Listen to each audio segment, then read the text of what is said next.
Să știți că sclavia nu s-a abolit decât în filme. Acum că noi nu mai mergem în fața faraonului să-i pupăm ghiulul și să-i dăm sacrificiu, obolul propriei noastre munci și înlocuiți imaginea cu șeful, cu impozitele, cu taxele, cu salariul, cu recompensa, cu pedeapsa pe care o primești. Sufletul este dincolo de spațiu și de timp.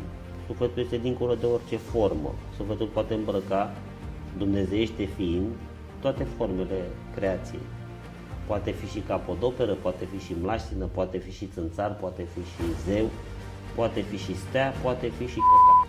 Actul cel mai profund de smerenie este să nu lași nimic în urma ta. Pentru că tu nu ai ce să lași în urma ta. Tu dacă ești, ești, și dacă nu ești, nu ești. Trebuie să ne detașăm cumva, adică să ne pese mai puțin de gura lumii sau de ce spune lumea și să fim mai atenți la sufletul nostru și ceea ce simte el important. Oricât ești tu în timpul vieții de bun sau de rău, te poți pierde sau te poți câștiga. Este o chestiune care ține doar de libertatea cu care Dumnezeu te-a înzestrat pe tine de a fi cu El sau de a nu fi cu El. Dacă din sufletul meu vreau să-ți dau ție ceva deschis, așa e legea lui Dumnezeu, face ca în momentul în care ți-am dat să fiu mai bogat. Cine suntem noi cu adevărat? De unde venim și încotro ne îndreptăm. Și dacă ne macină curiozitatea acestei trei interrogații, cu siguranță, până când gongul final al piesei numită Teatrul Lumii se va auzi, vom ști să ne răspundem.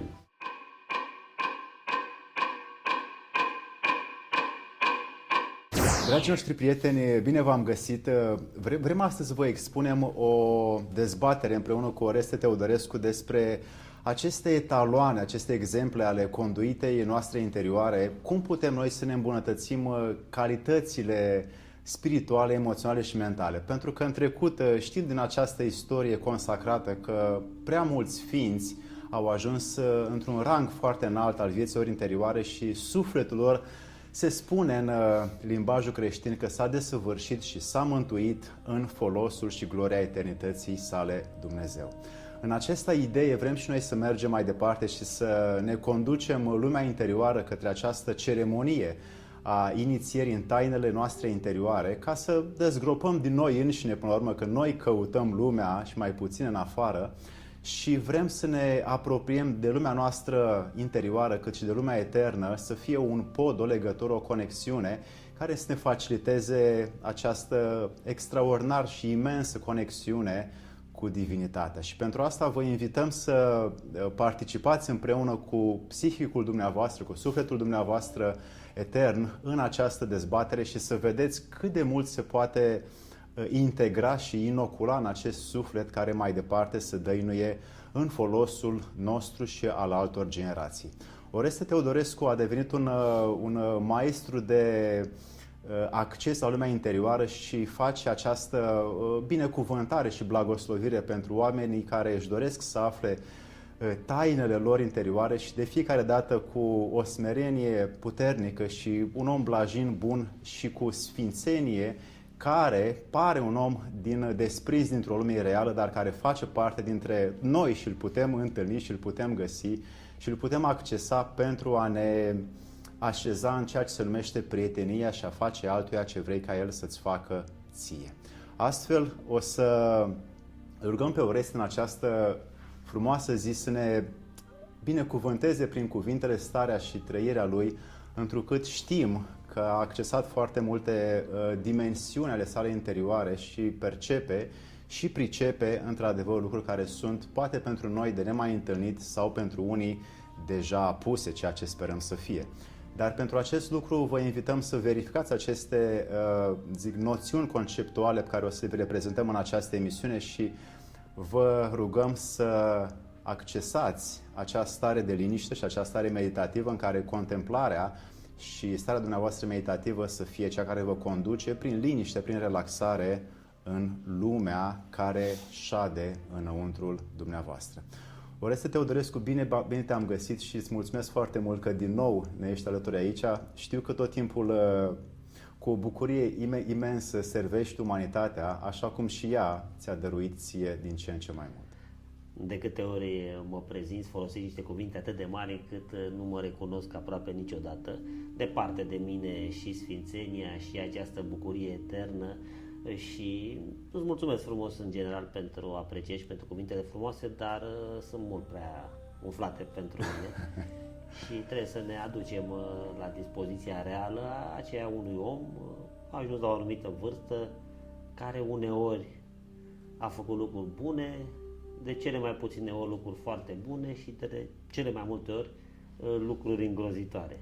Și atunci asta mă definește ca pe un om oareșcare. N-am absolut niciunul dintre atributele și calitățile pe care le-ai prezentat atât de frumos înainte, dar parcă e vorba despre altcineva și nu despre mine și trebuie să precizăm lucrul ăsta ca să fim onești.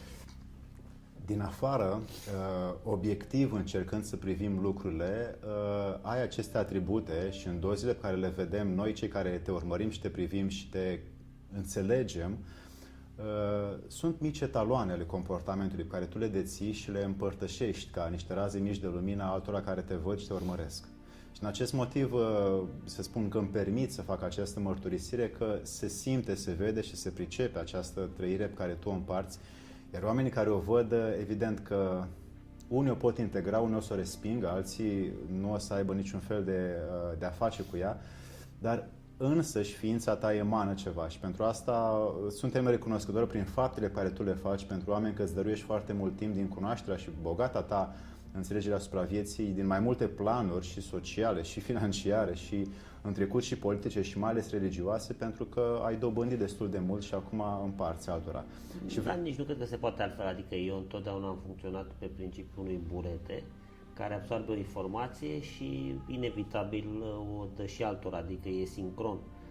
Eu nu întâi am acumulat ceva pentru mine și apoi după aceea am împărtășit din lucrurile pe care le-am înțeles. Eu le-am înțeles pe moment ce le-am și împărtășit, adică e ca un râu care curge și trece cumva și peste niște pietre care sunt ale mele, așa cum sunt eu făcut de neamul meu și cum m-a lăsat Dumnezeu.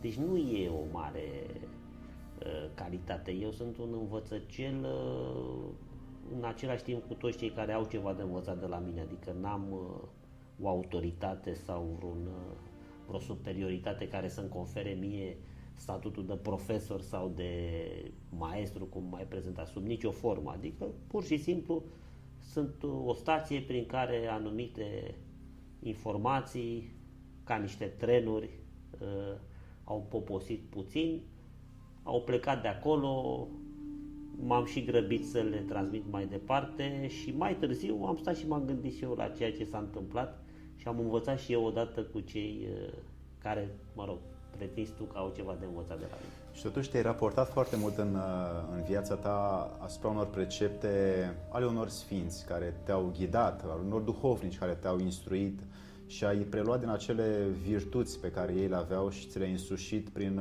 comportamentul tău propriu. Și pentru noi astăzi, care avem nevoie de etaloane vii, tu ești unul dintre aceia care își permite să le trăiască și să le înțeleagă. Da, uite, eu aș vrea încă de la început să spun un lucru la care am reflectat mai multă vreme și în care cred de mai mult timp, că noi comitem o oareșcare eroare dacă ne tot comparăm cu sfinții. Pentru că nu vom atinge niciodată nivelul lor de perfecțiune și atunci putem cădea în depresie. Cred că uneori chiar și Sfânta Biserică comite această greșeală de a fixa etalonul atât de sus. Sfinții părinți, sfinții în general, martirii, mucenicii și Sfânta Sfintelor, oștașii cu desăvârșirea lui Hristos și așa mai departe. Nu. Cred că mai firesc și mai pământean așa ar trebui să căutăm cea mai bună varianta noastră. Pentru că noi suntem, fiecare dintre noi, unici și irepetabili și valoroși în sine, așa cum suntem, și nu cred că ne putem compara vreodată cu altcineva. Sigur că putem să dobândim de la sfinți, de la exemple pozitive, de la mentori, de la oameni care ne inspiră. Putem să învățăm lucruri, dar nu ne putem compara cu ei. că ar fi greșit. Și atunci sfatul meu pentru toți cei care ne ascultă acum este să caute întotdeauna cea mai bună variantă a lor. Și prin etaloane o pot găsi mai ușor sau unde? Etaloanele pot convinge că se poate. Adică dacă studiem așa în profunzime biografiile unora care au devenit sfinți, ce vedem acolo? O lecție de transformare excepțională de la ticălos la sfânt. Și atunci asta ne poate încuraja. Dacă un general de armată rus, de exemplu, care a omorât în prima parte a vieții zeci de mii de oameni, unii vinovați, alții nevinovați, o apucă pe drumul sfințeniei și ajunge la bătrânețe unul dintre marii sfinți ai ortodoxiei, în ciuda tuturor fără de legilor comise în tinerețe, asta e un exemplu că se poate. Dacă un vrăjitor tenebros ajunge Sfântul Ciprian, e un exemplu că se poate. Dacă un ucigaș cu sânge rece de creștini, ca Saul din Tars, devine Sfântul Apostol Pavel, asta este un exemplu că se poate. Ca și Milarepa, care... Ca în orice tradiție și în orice cultură adevărată și autentică, o să găsim niște oameni care au fost excepționali în rău și care au devenit excepționali și în bine. Ca dovadă că se poate face acest aikido spiritual, această transformare. Doar din această perspectivă, exemplele ne sunt de folos. Pentru că dacă au putut unii, clar putem și noi. Asta e limpede. Și în aceste etaloane, cum facem diferențierea care sunt acelea pe care să le urmăm și acelea care cumva ne duc pe un drum greșit? Că trebuie o filtrare și un criteriu de căutat. Nu putem să le filtrăm decât prin propria noastră experiență. Noi nu avem de unde să știm înainte. Eu n-am de unde să știu înainte că sucul acesta pe care tu mi l-ai oferit înainte de a începe această emisiune, din păpădie, din imbir și turmeric, este bun. Dacă nu-l beau, pentru că eu n-am mai încercat combinația asta niciodată. Și atunci eu, ca să pot să validez sau nu sucul pe care tu mi l-ai oferit tuturor aici în emisiune, trebuie să-l gust. Și după aia, dacă îmi place, dacă rezonez cu el, dacă îl simt că îmi face bine, pot să am un punct de vedere. Deci eu n-am cum să spun cuiva înainte, asta e o cale care ți-e bună, asta e o cale care nu ți-e bună, pentru că nu avem de unde să știm. Încearcă-le. A spus-o că vorbeam de Pavel. Nu spune el să le cercetăm pe toate, dar să le păstrăm pe cele de trebuință nouă, pe cele cu care rezonăm noi. Că dacă suntem unici, fiecare dintre noi, avem o cărare a noastră, o cale a noastră. Și atunci noi trebuie să acumulăm din toate, să vedem ce ni se potrivește, ce nu ni se potrivește, ce ne face mai buni, ce ne face mai smeriți, ce ne face mai generoși. Aici este etalonul. Adică dacă tu urmezi o practică, o cale, o cărare spirituală, un curs, orice, și asta te face mai orgolios, mai aspru, mai dur cu ceilalți, mai dur în raport cu tine, mai cu buzele subțiri, mai cu privirea piezișă, înseamnă că nu e bine, nu e ok. Dar dacă orice faci tu, nu contează ce, îți încălzește inima, îți îmbunează privirea, te face să fii mai empatic și mai prietenos cu tine și cu ceilalți, înseamnă că e ceva bine. Alt etalon nu există. Vrem să aducem așa la suprafață din tainele și misteriile acestei lumii, atât antice cât și... Foarte bun sucul, apropo, l-am validat. Bun, mă bucur. Să validăm câteva repere pe care oamenii care într-adevăr se caută în optimizarea condițiilor spre cea mai bună variantă a lor, 11 legi, le numim așa pentru că sunt niște repere de comportament în tainele minții, care are preceptele ei, ale trăirilor, care la fel, și ale lumii spirituale, care cumva este efectul celor două funcționând la capacitate mai puternică. Și am putea să începem oare cu această deviză, care e bună de bun simț, că să faci altuia ce vrei, care să-ți facă ție, și în ce măsură să o aplicăm și cam când? Da, bine, asta o găsim foarte bine și în genetica neamului din care ne tragem noi ăștia vorbitorii de limbă română, nu? Noi știm că ce-ți place ție a ți se face, altuia îi face, sau invers. Ce nu-ți place ție a ți se face, altuia nu-i face. E un proverb românesc vechi. Și este o lege a rezonanței și o lege a oglindirii și este o lege veche. Ochi pentru ochi și dinte pentru dinte, mână pentru mână, picior pentru picior, într-un fel, din mistica iudaică spune același lucru. Primești întotdeauna ceea ce oferi. Dacă oferi energie negativă, supărare, frustrare, încrâncenare, egoism, răutate, invidie, la un moment dat asta vei primi. Adică noi ne creăm singuri realitatea energetică născută în primul rând în emoțiile și din gândurile noastre și asta va fi aura noastră pe care o suportăm acolo unde ne duce și ființa. Și atunci dacă noi generăm numai lucruri neplăcute, trăim într-un univers de lucruri neplăcute. Dacă schimbăm un pic macazul și începem să ne spiritualizăm pe o cale autentică, nu doar închipuită, că și aici există o mare capcană a spiritualizării închipuite și e și amuzantă când o vezi din afară. Care vom încerca să o demistificăm și pe aceea. Și atunci, în momentul în care tu ești calm, ești senin, ești deschis, ești ferm, ești blând și în pace, ăsta e universul tău. Și atunci oamenii se vor simți fie rău lângă tine, fie bine lângă tine, în funcție de ceea ce emani tu. Și atunci ce ție nu-ți place, altuia nu face. Sau ce ție îți place, altuia fă-i. Că e același lucru. Avem niște câmpuri electromagnetice care ies din creierul nostru, din acest procesator de date care o numim minte și acestea cumva se transmit pe o undă mai mult sau mai puțin telepatică în funcție de puterea lor. Care ar putea să fie ordonanța sau legislația gândurilor ca să putem să rezonăm cu lucrurile mai înalte decât noi înșine? Păi, în primul rând, noi ar trebui să înțelegem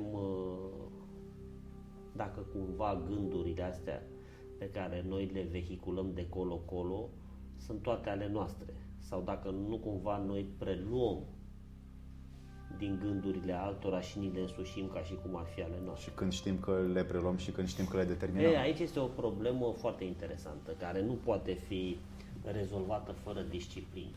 Adică până când noi nu o să reușim să ne facem mintea să tacă cu adevărat, până când nu ne vom focusa prin exercițiu întreaga atenție asupra liniștii din capul nostru, noi nu vom ști care este originea gândurilor. Pentru că din cea mai profundă teologie ortodoxă până la cele mai interesante gânduri ale înțelepților sufi, până chiar la psihanaliza modernă de la Bion încoace, există această teorie foarte interesantă că noi aglutinăm niște frecvențe, adică niște gânduri, care, cum bine spuneai mai devreme, sunt emanate într-un volum oarecare de toți cei cărora le zumzăie mintea plină de gânduri și intrăm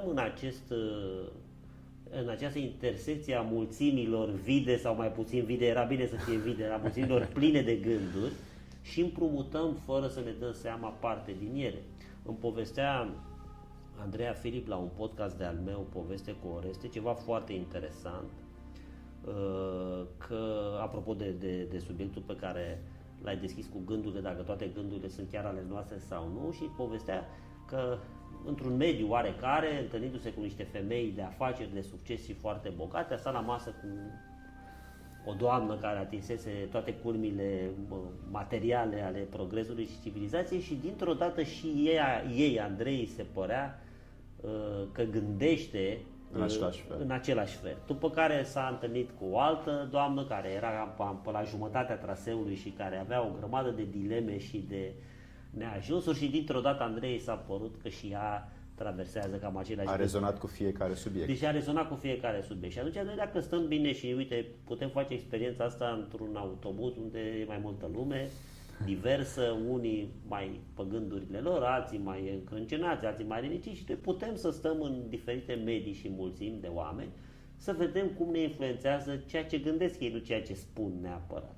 Pentru că și vorbele te amprentează și te impregnează. Noi știm treaba asta, dar gândul care stă în spatele vorbei și care e mai rapid decât viteza sunetului, pentru că vorba se folosește de viteza sunetului, pe când gândul se folosește de viteza luminii, care e mai rapidă decât viteza sunetului. Și atunci dacă eu te pot influența pe tine printr-o vorbă, adică printr-un sunet, cu siguranță te pot influența și printr-un gând, pentru că se transmite mai repede decât vorba. Adică lumina se transmite mai repede decât sunetul. Se propagă în univers. Și atunci, da, multe gânduri ne pot afecta viața crezând că sunt ale noastre, dar noi doar să le împrumutăm și să nu fie ale noastre. Și atunci noi, ca să știm care este originea gândurilor, trebuie să coborâm în acea liniștire a minții, numită isihie în greaca veche, numită pace lăuntrică, liniște în budism și așa mai departe, că toate disciplinele spirituale vorbesc despre această liniștire a minții. Este un prim pas hotărător. Ava Ghelasi mi-aduc aminte că într-una dintre cele 4 manuale de medicină isihastă pe care le-a scris el, este una de rugăciuni care să se facă pentru însănătoșirea sufletului în timpul recuperării medicale. Și acolo vorbește de o rugăciune specială și îi dă sensurile și direcțiile până acolo unde îl poate conduce pe om în acea, exact cum ai descris, în acea pace și liniște interioare care să-i lase funcționarea biologică și fizică și chimică a celor lui să se repare mai repede, fără să mai fie alterate de undele eterice din jur, fără să mai fie stricate de toxicitatea actuală. Cum putem să facem în sensul unei vieți sociale, cotidiene, așa cum spunea și Bahauddin Naqshbandi, că mâinile la muncă și mintea și inima la Dumnezeu, să facem și noi din aceeași stare ceva folositor, fără să ne retragem în călugărie, fără să ne retragem în yoga, fără să ne retragem doar în meditație, ci să fim folositori în această stare meditativă societății și lumii în care trăim. E foarte simplu. În primul rând trebuie să înțelegem că noi suntem un întreg, cu minte, cu suflet și cu corp, cu trup, la oaltă. Și că de foarte multe ori lucrurile se influențează între ele, adică mintea este influențată de suflet, corpul este influențat de minte, deci până la urmă originea tuturor influențelor este sufletul și atunci sufletul poate fi încordat, poate fi închistat, poate fi rigid, poate fi speriat, poate fi furios, poate fi bucuros. Și toate stările sufletești pe care noi le traducem în limbaj modern drept emoții, influențează mintea și mintea influențează corpul. Și atunci noi putem să lucrăm asupra liniștirii minții și a sufletului nostru pe 2 căi. Una mai profundă din interior către exterior, adică de la o meditație foarte profundă asupra originii tuturor gândurilor care se formează în liniște, și asta este o etapă avansată, sau poate fi făcută invers, cum ar fi trebuit să fie făcută în mod firesc, cum toate școlile și de arte marțiale și inițiatice și orice școală care se ocupă de desăvârșirea ființei omenești începe de la corp spre minte și de la minte spre suflet. Și atunci, dacă simți corpul încordat și rigid și îmbătrânit și încrispat așa, e clar că asta este un efect al unei cauze mai profunde care se află undeva în mintea ta. Și atunci vezi ce anume te forțează pe tine să nu fii relaxat. Pentru că starea naturală, așa cum starea ființială a sufletului este bucuria, starea esențială a trupului este relaxarea. Nu relaxarea bolnavă aia de nu ți se încordează niciun mușchi, ci relaxarea efectivă, adică corpul trebuie să fie fluid. Prin corp trebuie să circule energia cosmică fluid, firesc, fără niciun fel de opreliște. Încărcându-l, descărcându-l, să treacă, adică celulele care alcătuiesc organismul nostru sunt foarte asemănătoare cu eterul. Ele sunt mai consistente un pic, pentru că au carne și oase și celule, dar ele tot un aer sunt. Și atunci, dacă lucrăm asupra respirației, care ne face legătura între vii și morți, pentru că noi cât respirăm suntem vii, când nu mai respirăm suntem morți.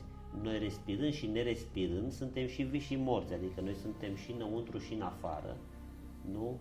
Trag aer în piept, trag din afară înăuntru, expir, trimit dinăuntru în afară, afară înăuntru, înăuntru afară, ochi deschiși, ochi închiși, viu mort, e aceeași realitate a ființei, cu stări diferite. Și cu timp diferiți. Cu timp diferiți. portița asta extraordinară pe care noi nu mai știm să o explicăm și să o exemplificăm și să facem exerciții asupra ei, se numește respirație. Și atunci dacă inspiri, expiri, dacă relaxezi corpul și dacă faci toate lucrurile astea pentru a-ți aduce starea de liniște a corpului, o să ți se limpezească și mintea. Și dacă ți se limpezește mintea, o să se liniștească și sufletul. Și abia mai încolo, în timp, poți să afli și lucruri foarte interesante făcând traseul ăsta invers. Întâi aduci pace în suflet, după care se liniștește mintea și liniștește mintea, se liniștește și trupul. E aceeași ușă. Pe una, adică într-o direcție se intră, prin cealaltă direcție se iese. Dar e aceeași intrare. Sau ieșire, e același.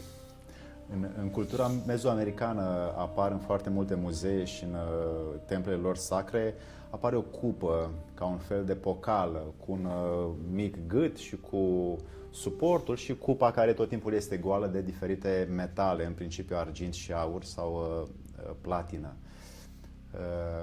Și apare ca un simbol al faptului că omul de fapt ar trebui să devină ca o cupă prin care să se golească de ego-ul său și de pasiunile, poftele, impulsurile și instinctele sale și să primească acel dar divin în cupă, așa cum punem noi astăzi apă și bem lichidul, așa și omul să primească lichidul sfânt, Sfânta Sfintelor și să o folosească în el însuși. Însă acea cupă, cum o putem face noi dezgolindu-ne și dezbrăcându-ne de aceste manifestări trupești? Dar cât timp suntem în trup, cum se spune și în tradiții inițiatice, că să renunțăm la să trecem prin moarte în timpul vieții ca să scăpăm de moartea morților? Da, aici depinde ce dorim să obținem de la viață. Să aderăm la lucrurile înalte. Da, dar noi putem să aderăm la lucrurile înalte de-a lungul unei vieți întregi, prin păstrarea moderației și a echilibrului și a bunului simț. Sau putem să ne dorim să devenim sfinți în 2 nopți, ceea ce nu se poate. Sau să fiu atât de obsedat de propria conduită încât să pierd din vedere toate detaliile care fac farmecul vieții. E o mare eroare. De mulți s-au dus în călugărie pentru acest lucru, că acolo obțin mai... Asta este opțiunea fiecăruia.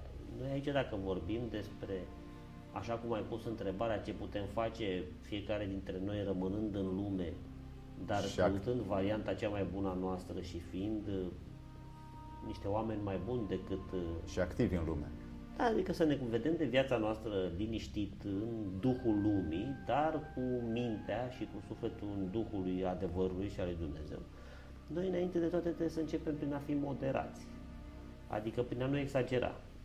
Nici pe o cărare de asceză spirituală, nici pe o cărare de rătăcire pleziristă și materialistă. Calea de mijloc este întotdeauna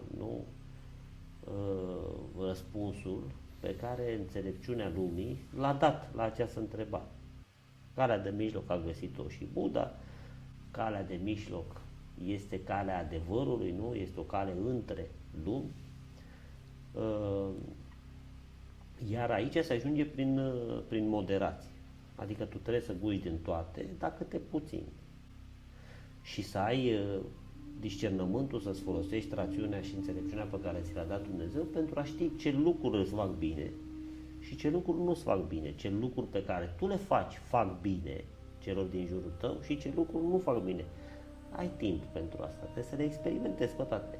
Eu desfid și nu încurajez niciodată extremele, nici într-un sens, nici în celălalt. Adică am cunoscut mulți oameni care, din dorința de a deveni foarte repede niște asceți și niște sfinți părinți, au luat o razna rău de tot.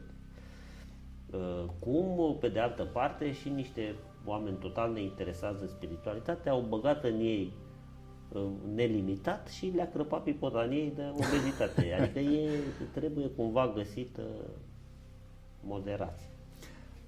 Am putea să spunem că o a doua lege ar putea să fie ceea ce spunea și Aristotel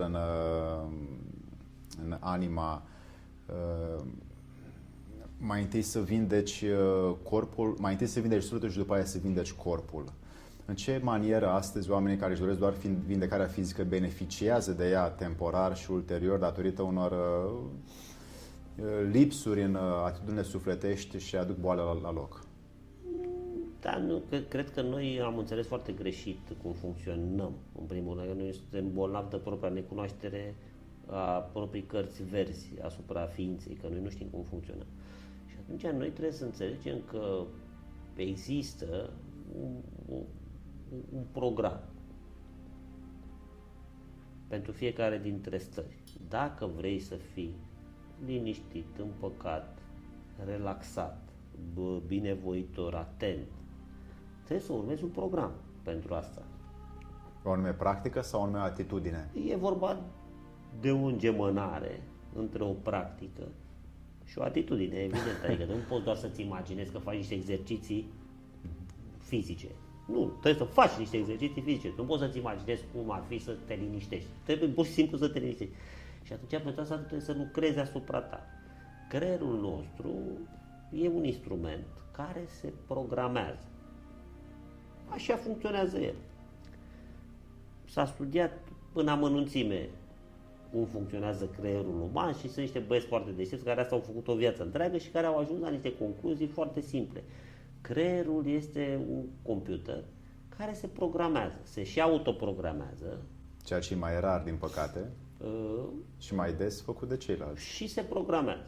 Și atunci orice program îi bagi în creierul, se obișnuiește cu ceva. Și atunci dacă tu l-ai obișnuit cu lâncezeala, cu lenea, cu nepăsarea, cu jomanfrișismul, cu lipsa oricărei ordini și discipline, el așa funcționează creierul. Lui îi place treaba asta. El își va face în așa fel setajul încât să nu mori. Și va economisi energie și atunci te vei îngrășa pentru că creierul zice, bă, nene, stai un pic, că grăsimea e foarte bună. E depozit energetic. Eu îmi pun acolo să am energie. Nu? Pentru iernile grele. Da, cine știe ce o să vină peste noi. Și rămâi acolo în programul ăsta și îți va fi foarte greu și zici, băi, dar mie mi-e imposibil, dar mie nu-mi vine, dar eu nu pot, dar nu știu ce. Alt program, dacă te scoli de dimineață, te culci mai devreme, faci un pic de sport, mănânci mai bine, te duci acolo, bei nu știu ce, faci un duș cu apă rece, adică e un alt program. După aia va fi foarte greu ăsta să se apuce acum de mâncat haotic și de fumat și de... Adică nu merge, e alt program. Și atunci când afli ori de la medic, ori de la propriul tău bun simț, ori de la oricine, că treburile sau... că nu merge cum ești, că e ceva care te duce stricat. greșit, să-i stricat. Și că riști să fie nasol, trebuie să schimbă-ți programul. Și orice practică spune că repetiția măcar 21 de zile a unui program oarecare creează creierului predispoziția de a urma mult mai ușor și de a urmări mult mai ușor ceea ce tu vrei ca informație să-i transmiți. Și atunci vrei să te apuci dintr-o dată de sport, ai răbdare 21 de zile, fă în fiecare zi câte ceva și din a patra săptămână o să-ți fie mult mai ușor. Vrei, ai gânduri prea multe și nu știi cum să ți le oprești și așa, nu aștepta ca mâine să ți se întâmple, dacă nu se poate. 21 de zile, fă niște exerciții în care să mai tai din ele, să le mai estompe și o să vezi că din a patra săptămână îți va fi. Trebuie să te programezi. Și dacă ai înțeles cum se programează creierul, trebuie să fii și atent cum ți-l programează alții. Mai ales în zilele să ai noastre. grijă și pe la ce te uiți la televizor, ce citești în online. Apropo de asta, dragi prieteni, Oreste Teodorescu are un canal de YouTube pe care vă invit să dați subscribe la el și să-l vizionați, pentru că are foarte multe filme. În ultimii 2-3 ani a început să apară mai des pe media, să reapară pe media. Și vă invit acolo, descoperiți o întreagă enciclopedie a funcționării vieții noastre trupești și spirituale și puteți să găsiți, să descoperiți ceea ce vă interesează în folosul îmbunătățirii condiției dumneavoastră interioare. Putem să spunem că o a treia lege o luăm de la Lucretius, care spunea că noi suntem îngeri cu o singură aripă și putem funcționa doar dacă ne îmbrățișăm unul pe celălalt. Putem zbura doar dacă ne îmbrățișăm unul pe celălalt. În ce manieră vedem asta astăzi, când deja telefoanele mobile ne-au distanțat și empatia, compasiunea, astăzi oamenii când văd un accident rutier mai mult filmează decât să ajute. Și empatia scăzând, nu mai suntem chiar îngeri cu o singură aripă pe care putem să zburăm doar îmbrățișând de unii pe ceilalți. Ce putem să ajustăm în direcția colectivizării, pentru că unde e suflet lângă suflet, puterea e mai mare? Păi, tot de programare ține. Creierele noastre se setează de către societate din copilărie. Și atunci noi trebuie să fim atenți ca părinți, mai ales la vârsta cuprinsă între 12 și 16-17 ani a copiilor noștri, moment în care, din perspectivă neuronală, cât se poate de natural, ei își caută o identitate mai departe de cuib, adică mai departe de ce au învățat acasă, pentru că trebuie să-și definească propria lor personalitate. Și taman atunci, în perioada 12, 16, 17 ani, îi preia un duh social care le va fezanda programul în funcție de interesele societății respective. În beneficiul ei. Da, să știți că sclavia nu s-a abolit decât în filme. Acum că noi nu mai mergem în fața faraonului să-i pupăm ghiulul și să-i dăm sacrificiu, obolul proprii noastre munci și înlocuiți imaginea cu șeful, cu impozitele, cu taxele, cu salariul, cu recompensa, cu pedeapsa pe care o primești cum ar fi ca sclav. poanta e veche. Și atunci societatea are nevoie de sclavi. Societatea e formată piramidal. Unii în vârf sunt șmecheri și alții mulți trebuie să muncească pentru ei. Că se numesc tovarăși, că se numesc domni, că se numesc patroni, că se numesc... Nu știu, dacă îi spui unuia șeful, e clar că tu ești un sclav, dacă ăla e șeful. Și atunci el te programează și te ia de mic ca să poată să fii un sclav disciplinat. Poate să te ia peste noapte. Te pregătește și el mai din timp. Și te pregătește când ești mic, când absorbi. Asta este pilda fiului rătăcitor, trebuie să o citim mai bine și să înțelegem cum funcționează, că funcționează. Și atunci noi când vrem să plecăm de la îngrijitorul de vie care este tatăl nostru, că vrem noi să lucrăm pentru altcineva, să vedem cum e, la sfârșit ne dăm seama că ne-a păcălit ăla, nu? Asta este pilda. Și atunci, ca să-ți răspund la întrebare, noi în momentul în care ne-am dus foarte mult în virtualul ăsta și am început să facem confuzii între ceea ce ni se pare nouă că este real în capul nostru și ceea ce este chiar real în fața ochilor noștri, nemai făcând deloc diferența asta foarte bine, am pierdut foarte mult din empatie. Din ceea ce spui tu foarte frumos, din acea tentație firească, naturală de a-l ajuta pe semenul nostru, chiar dacă nu-l cunoaștem, de a-l îmbrățișa când simți că e, că băi, unul săracul plânge într-un colț acolo, poți treci ca nesimțitul pe lângă el sau poți să treci ca nesimțitul pe lângă el pentru că tu urmărești un Pokémon pe ecranul de la televizor, poți să faci și treaba asta. Că e mai interesant că îți dă puncte, ăsta care plânge nu dă niciun punct, poate îți dă niște râie dacă e și nespărat. Și atunci noi trebuie cumva să ne adunăm și înăuntru nostru și în afara noastră ca să ne trezim un pic realmente la realitate, pentru că noi acum nu știm să definim realitatea pentru că ea s-a complicat foarte mult. Realitatea virtuală e parte din realitate și atunci creierul nu prea mai știe să facă diferența foarte clară între avatarul care ești pe AI sau tu așa cum te-a făcut Dumnezeu și lucrurile se vor complica din ce în ce mai mult. O a patra am putea să o numim oare ceea ce spunea Lao Tzu, ca să fii capabil să conduci lumea, e nevoie să nu faci parte din ea. E adevărat. Acum nu cred că toată lumea își propune să conducă lumea. Nu cred că într-un sens social, ci poate într-un adică, sens... ca să nu te lași condus de lume, nu ca să-l parafrazăm pe Lao Tzu, trebuie să te detașezi un pic de ea, să nu faci parte din ea. Este esența creștinismului. Duhul lumii și Duhul adevărului. Ca să fii în Duhul adevărului, trebuie să fii în afara Duhului lumii, pentru că lumea trăiește și se hrănește dintr-o iluzie. Nu? Frații care au făcut filmul Matrix au înțeles foarte bine treaba asta. Lumea este o iluzie. Maya, în limba sanscrită, înseamnă iluzie, dar și lume. Frații Polanski. Frații Polanski. Nu Polanski, altfel le cheamă. Roman Polanski e regizorul, frații Butovski sau nu știu cum, polonez. Okay. Polonez, da. Polonez, nu mai știu cum e. Okay. Și atunci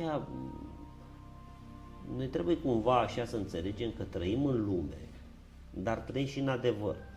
Adevărul și cu lumea, ciudat, paradoxal, nu sunt foarte compatibile. Lumea nu iubește adevărul. Omul iubește adevărul, lumea nu iubește adevărul. Lumea vrea să fie mințită frumos. Dacă n-ar fi dorit atât de mult să fie mințită frumos, n-ar fi existat politică. Oamenii ar fi respins politica din start. Politica nu este altceva decât o artă de a minți frumos. Oamenii au nevoie de treaba. În fundamentele ei este un pod de legătură între unii oameni care știu să conecteze pe alți oameni, care să construiască ceva pentru societate. Da, dar tot într-o minciună frumoasă. Nu? Eu îți iau ție tot timpul și banii și taxele și tot ca să construiesc o lume mai frumoasă. E o minciună. Lumea nu e mai frumoasă. Lumea e la fel. Lumea în noroi sau lumea pe autostradă, crezi că este vreo diferență între ea? Totuși, beneficiile sociale sunt ulterior, beneficiază și alții care n-au făcut acest sacrificiu. Da, dar nu este esențial pentru suflet treaba asta. Este esențial doar pentru lume. Pentru materie. Pentru lume. Și atunci trebuie să ne detașăm cumva, adică să ne pese mai puțin de gura lumii sau de ce spune lumea și să fim mai atenți la sufletul nostru și ceea ce simte el important. În mare parte din civilizația antică, cu mult înainte de sumerieni, o gândire conceptuală pe care o aveau atunci unii zei pe pământ erau că ei construiau lucrurile pe care au rămas încă și astăzi pentru generațiile următoare. Și vedem că astăzi o parte din aristocrația lumii care se autoconsideră ei pe ei înșiși descendenții ai liniei divine, cum e și împăratul Japoniei, recunoscut în 1945 pentru sâmburile divine pe care le are de către alte case monahale, și-au însușit faptul că ei ceea ce construiesc astăzi reușesc să lase altor generații care vin după, cum sunt și foarte multe muzee din lume, Louvre, Uffizi și multe altele, care nu e doar pentru generația lor, cât și pentru alții care vin după. În ce manieră gândirea aceasta poate să fie benefică omului de rând? De ce să muncim noi astăzi ca entități îndărătnice, unii dintre noi care vrem să ascedem la lumea divină, pentru a beneficia peste 200 de ani alții care acum o să câștige și ei ceva? Asta înseamnă civilizație și cultură. Alminteri, dacă nu ar fi fost așa, fundamentul civilizației și al culturii n-ar fi existat. Dar și civilizația și cultura n-au nicio relevanță pentru suflet. Au doar pentru lume. Și pentru generația asta și pentru generațiile viitoare. Sufletul este dincolo de spațiu și de timp. Sufletul este dincolo de orice formă. Sufletul poate îmbrăca, dumnezeiește fiind, toate formele creației. Poate fi și capodoperă, poate fi și mlaștină, poate fi și țânțar, poate fi și zeu, poate fi și stea, poate fi și căcat. Și atunci de ce am beneficiat sau beneficiem încă de așa multe evidențe pe pământ că totuși cineva a construit ceva pentru? Pentru că aceia care au vrut să lase cu obstinație și cu obsesie ceva în urma lor s-au temut de întâlnirea cu Eternul Dumnezeu. Și atunci au sperat ca memoria lor și amintirea lor să-i facă să dăinuie și într-o altă generație. E un ego greșit. Cei mai minunați dintre sfinții creștinismului, budismului, sufismului, islamului, iudaismului, oricărei cărări spirituale, au vrut să nu lase nimic în urma lor.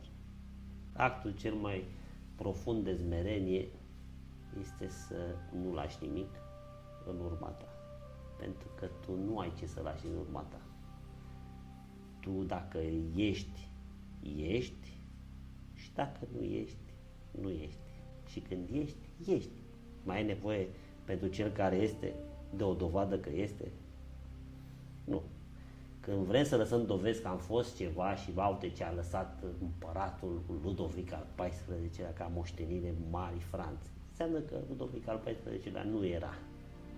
Și se temea că nu era. Și a vrut să lase ca să fie. Și a vrut să lase ca să fie, na. Ca și cum tu ai putea să fii obiectele pe care le lași în urma ta. E ca și cum eu mor și rămân doar hainele astea pe scaunul ăsta. Și cineva o să zică, bă, ia uite-l pe Oreste. Nu. Niște haine care nu nicio treabă cu mine. O a cincea lege spunea Buddha că 1000 de lumânări de o să aprins dintr-o singură lumânare, lumânarea din care ai aprins nu se va stinge. Și astăzi, într-o manieră foarte delicată, se aseamănă cu ceea ce faci tu, pentru că tu, pe măsură la ceea ce dai, pe măsură ceea ce tu înflorești. și ești un exemplu viu printre oamenii care trăiesc cu potențial divin pe această planetă. Cum putem să nu ne ofilim când dăm? Că unii oameni de lângă noi, când dau soțului, soției, prietenului, spune după o lună, două, trei că am obosit, nu mai vreau, nu mai am chef, mi-e greu, de ce să mai trudesc la această relație, de ce să mai merg mai departe, devine din ce în ce mai anevoios. Aici lucrurile să știi că sunt mult mai simple. Există o imensă bucurie de a da și există o falsă impresie că dai. Sunt oameni care nu dau cu plăcere lucrurile, le dau pentru că au ei senzația că, bă, uite, fac o faptă bună, dau, dar de fapt ei nu dau. Că nu gestul material de a da este important, ci gestul sufletesc de a da. Și atunci cel care dă din suflet, că nu din dar se face rai, nu e din daruri, cadouri. Acum, dacă poți să-ți aduci 1000 de cadouri, asta nu înseamnă că sunt un om mai bun.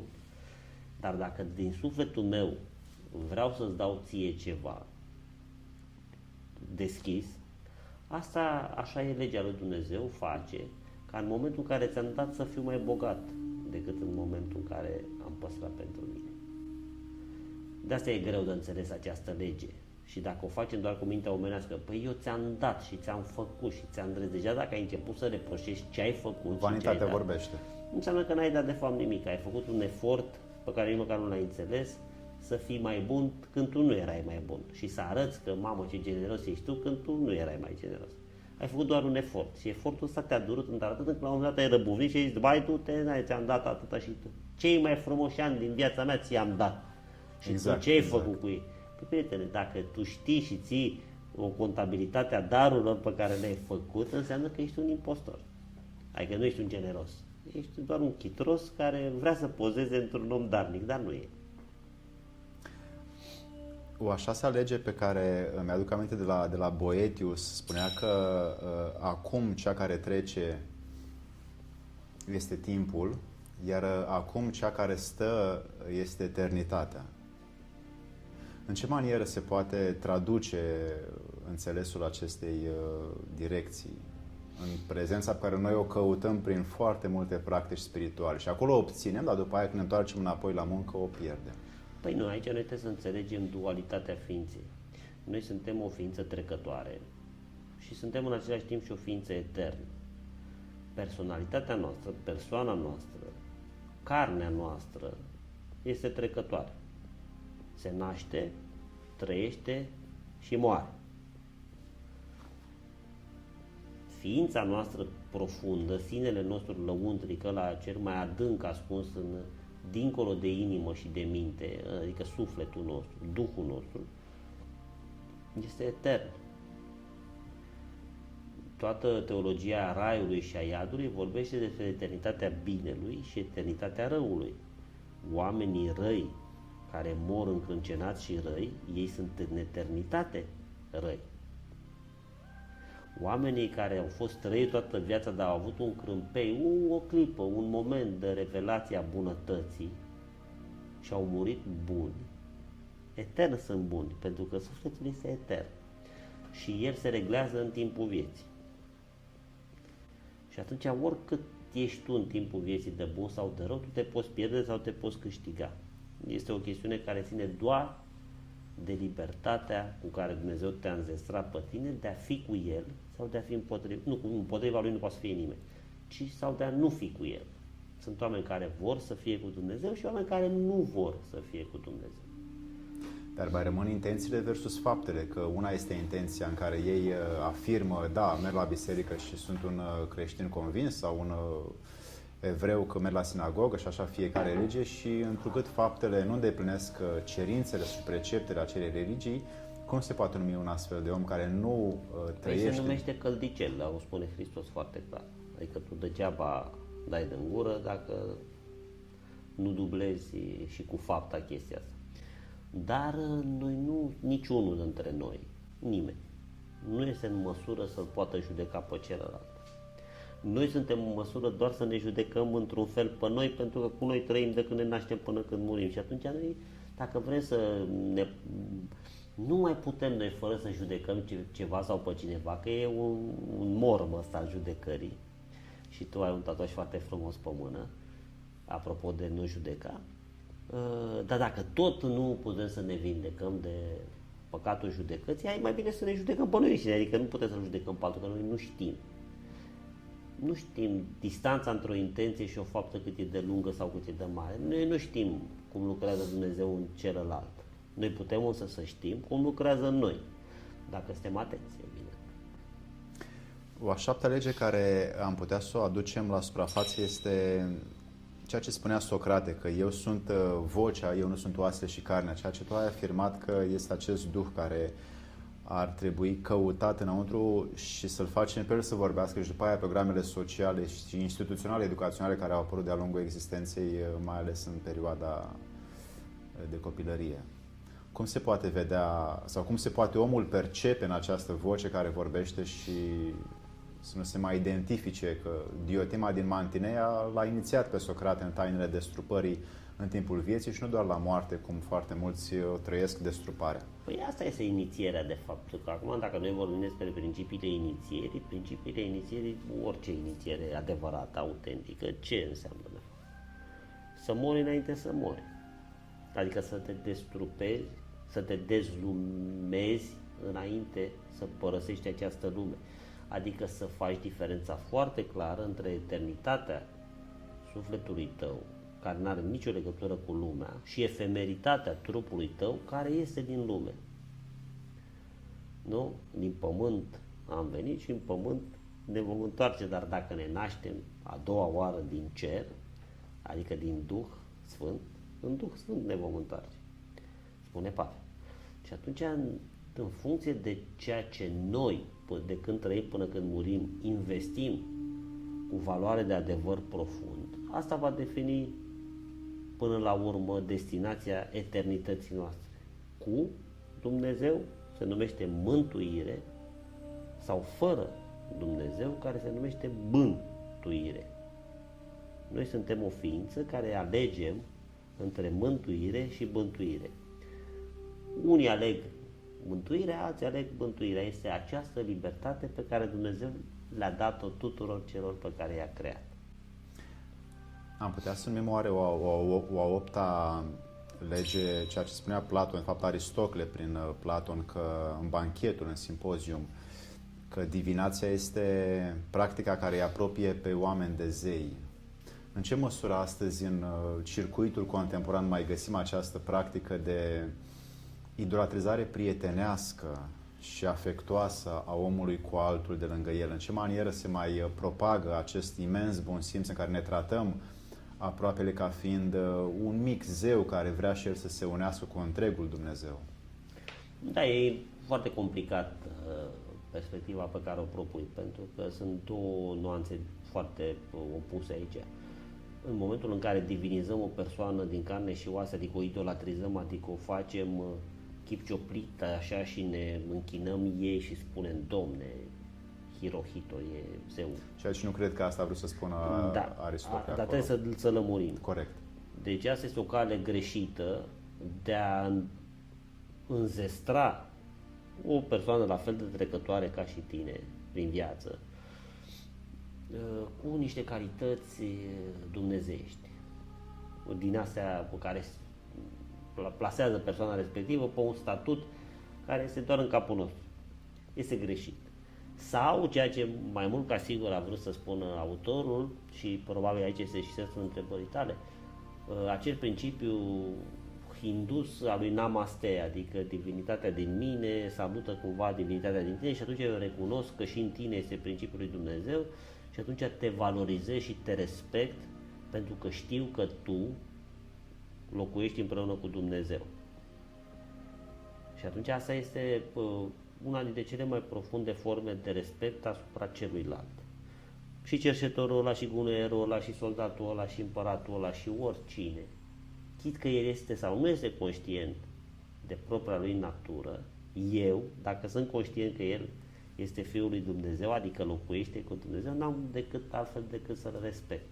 Poate nu pe el, dar pe Dumnezeu din el, da. Și atunci, în ce măsură celălalt care ar putea să aibă aceste raze de venerație, nu cumva și-o ia în cap și după aia ne face pe noi să ne simțim sclavi care doar am vrut să-l tratăm ca și cum? Păi asta e treaba lui. Eu nu mă pot ocupa decât de treaba mea. Eu de unde să știu că ce va face cel pe care eu l-am înzestrat cu forma mea de respect maximă. Asta e treaba lui, eu am treaba mea, el are treaba lui. Fiecare dintre noi suntem liberi. Și atunci cel care a făcut-o probabil se va opri din acest lucru pentru că își dă seama că de fapt dacă îi tratează pe oameni așa, nu are decât de pierdut, că oamenii nu mai duc. Se va opri sau nu se va opri. Dacă ne uităm în istorie, au fost unii care nu s-au oprit. Nero, Caligula, Stalin, Hitler, nu s-au oprit. Bine, interesele lor cred că aveau... Nu știu ce interese, tot niște zei erau. Gândiți-vă că aceste exemple sunt forme de idolatrie contemporană, modernă.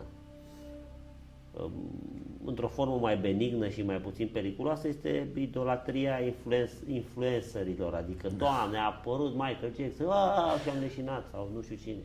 De asta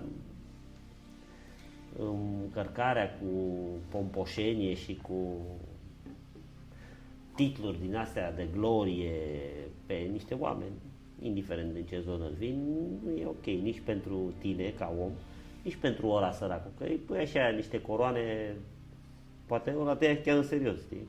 Ca și cum te-aș fi luat eu pe tine în serios când nu ai făcut maestru sau nu știu ce. Dacă mi se sfia la cap și eu dintr-o dată, după această emisiune, plecând aici cu pieptul în față și uitându-mă stânga-dreapta, aveam cumva așteptarea ca lumea să încline capul. Îți dai seama ce prosteală. Mi-am permis acest compliment pentru că știu că tu ai ajuns la capacitatea în care nu te mai identifici cu aceste lucruri, dar pentru că oamenii văd în tine această... Nu, dar nu trebuie. Oamenii trebuie să idolatrizeze și să nu venereze pe nimeni. Oamenii trebuie să aibă o relație cu Dumnezeu și atât, iar restul de oameni să-i folosească ca pe niște exemple și atât. Hai să nu mai plasăm oameni în pozițiile pe care nu le ocupă. Eu știu că e de drag e chestia asta și într-o formă de afecțiune. Dar nu e bună, eu ți-o spun și ți-o repet. Nu e. Bine, în același timp îți ridici ție mingea la fileu ca să vezi dacă în tine se mai dezvoltă ceea ce știu sau bănuiesc, de fapt. Eu știu că ne cunoaștem de ceva vreme și înțeleg rațiunea. Că nu se mai ridică ego și atunci doar primește, acceptă și lasă așa lucrurile, fără să mai... Da, dar să știi că dacă corectezi lucrurile astea înseamnă că simți nevoia să o faci. Bine. O a noua lege spunea Socrate că cu cât mai puține dorințe ai, cu atât mai aproape de zei ești. Da, asta spune și Buddha, asta spun toți. Da, trebuie înțeles corect. Noi suntem oamenii dorințelor, pe noi nimic. Ne definesc într-un fel. Nimic nu ne pune în dinamică și nu ne mișcă din starea de cadavru decât dorința. Dorința de a cunoaște, dorința de a face, dorința de a drege, dorința de a iubi, de a... Evident că a fost tradus din greacă acest dorințe, am putea să-l punem ca fiind un cuvânt similar, poate poftele și pasiunile pântecelui. Da. În creștinism sună mai ortodox. Da. Patim. Aici cred că sună cel mai corect. Și atunci, cu cât ai mai puține patimi, în sensul în care cu cât depinzi de mai puține lucruri, ca să fim și mai precis, cu atât ești mai liber. Metafora zeului, dincolo de aspectul de supraființă, este de libertate. Nu? Cunoaște-te pe tine însuți ca să fii liber precum zei. Așa scria acolo. La Delphi. Și atunci, liber precum zei, de fapt definește starea asta. Adică noi aici, ca oameni, nu suntem liberi, suntem condiționați de spațiu, de timp, de statutul social, de statutul material. De aceea mai suntem condiționați tot timpul de ceva. Și atunci nu suntem liberi. Bașca mai trăim și într-o minciună că ne spune Hristos să căutăm adevărul ca să ne facă liberi. Și atunci cine mai e liber? Păi ăia care nu sunt oameni, oamenii nu sunt liberi. Și atunci zeii, dacă există, ei trebuie să fie liberi, pentru că au un statut superior nou. Nici ei nu sunt foarte... În afară de Dumnezeu nu e nimeni liber cu adevărat, pentru că toți sunt parte dintr-un proiect al unui autor. Noi cu toți avem libertatea pe care ne-a dat-o autorul care ne-a scris. Nici inteligența artificială nu e liberă. Ea va depinde întotdeauna de codul autorului, așa cum i-a dat viața acestei inteligențe artificiale. Ea poate să scape și să se auto-învețe și să se dar dacă autorul i-a pus un cod, ca la un moment dat ea să se oprească. Nu? Asimov scrie foarte frumos în literatura lui acum jumătate de secol despre constituția asta a roboților. Că ei au fost programați să nu facă rău ființelor umane, să înțelegi, adică codul, sursă. Și atunci autorul ne-a dat un cod sursă fiecăruia dintre ele. Nouă, ca ființe, ne-a dat codul sursă a muri. Noi nu putem să fim eterni în trup. Noi trebuie să ne desfacem. Și atunci codul nostru sursă, că ești împărat, că ești soldat, că ești cercetător, că ești filozof, negustor sau urât sau frumos, este că vei muri. Ca după aceea, desfăcându-te, să te întorci la eternitate. Nu cu trufia, cu ego-ul și cu falsa impresie, cu realitatea asta virtuală, că, domnule, eu sunt împărat forever. Nu, tati. Nici nu te-ai născut împărat, nici nu mori împărat. Că ai coroana pe cap e una și împărat e altceva. Nu? Am putea să numim o a 10-a lege a acestei căutări interioare care spune că fiecare are o posibilitate la eternitate, la lumea eternă și în Biblie și în multe alte cărți există de fapt îndemnul că oamenii pot să acceseze această lume a eternității încă din timpul vieții, fără să mai treacă prin timp, să fie într-o linie temporală unde să dăinuie sufletul în corp și nu corpul în suflet. Și multe tradiții își exersează prin diversi maestri spirituali această conduită, prin care unii care ajung la o maturitate spirituală foarte înaltă se prind și își dau seama că de fapt, da, putem, căutăm, obținem și suntem curioși să aflăm despre, sau alții care nu o recunosc deloc și zic că sunt bazaconii ale unor tradiții ca să ne facă să o urmăm. Există o lucrare foarte interesantă scrisă prin perioada interbelică, se numește Orizontul pierdut. Este vorba acolo despre o lamaserie, o altă mănăstire din asta pe curmile Himalaiei, unde erau adunate cele mai luminate și cele mai profunde și cele mai antrenate ființe de pe pământ, care reușiseră să-și prelungească prin disciplină și prin exercițiu viața în trup și să țină sufletul acolo în trup perioade imemoriale de timp, sute de ani. Dar nu doar din vanitatea de a trăi mai mult, că era o prostie. Pentru perfecțiunea sufletească. Nu, ci pentru a putea să transmită mai departe generațiilor care vin niște adevări. Niște învățături. Și ei toți își doreau ca la un moment dat să-l găsească pe altul care să-i predea ștafeta ca să poată în sfârșit să moară și el.